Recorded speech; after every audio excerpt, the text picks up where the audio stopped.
2026 টি-20 বিশ্বকাপে কেমন হবে টিম ইন্ডিয়া 2025-এ এই সামনে এলো চমকানো ইঙ্গিত। বন্ধুরা আপনারা যদি দেখতে চান তাহলে ভিডিওটি শেষ অবধি দেখতে হবে, চ্যানেলটিকে সাবস্ক্রাইব করে একটা লাইক দিতে হবে এবং নোটিফিকেশন বেল আইকন দাবাতে হবে। অপরাজিত থেকে গত এশিয়া কাপে চ্যাম্পিয়ন হয়েছে ভারত। অস্ট্রেলিয়ার বিপক্ষে ওয়ানডে সিরিজ হারলেও 2-1 ব্যবধানে টি-20 সিরিজ জিতেছে সূর্যকুমার যাদবের দল। 20 ওভারের ক্রিকেটে ভারতের অতীত অভিজ্ঞতা দুর্দান্ত।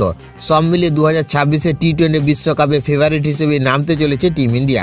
তার আগে 9 ডিসেম্বর থেকে দক্ষিণ আফ্রিকার বিরুদ্ধে টি-20 সিরিজ এবং এরপর 21 জানুয়ারি থেকে নিউজিল্যান্ডের বিরুদ্ধে সিরিজ খেলবে ভারত।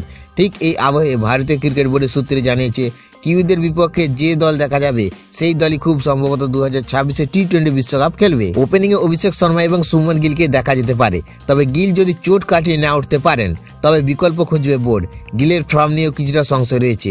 দলের 5 নম্বর স্থানে সঞ্জু স্যামসন, শিবম দুবে, রিঙ্কু সিং কিংবা ওয়াশিংটন সুন্দর কারা সুযোগ পাবেন তা নিয়ে জল্পনা তুঙ্গে।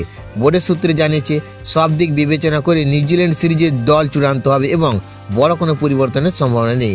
21 জানুয়ারি নাগপুরে শুরু হবে ভারত নিউজিল্যান্ড টি-20 সিরিজ।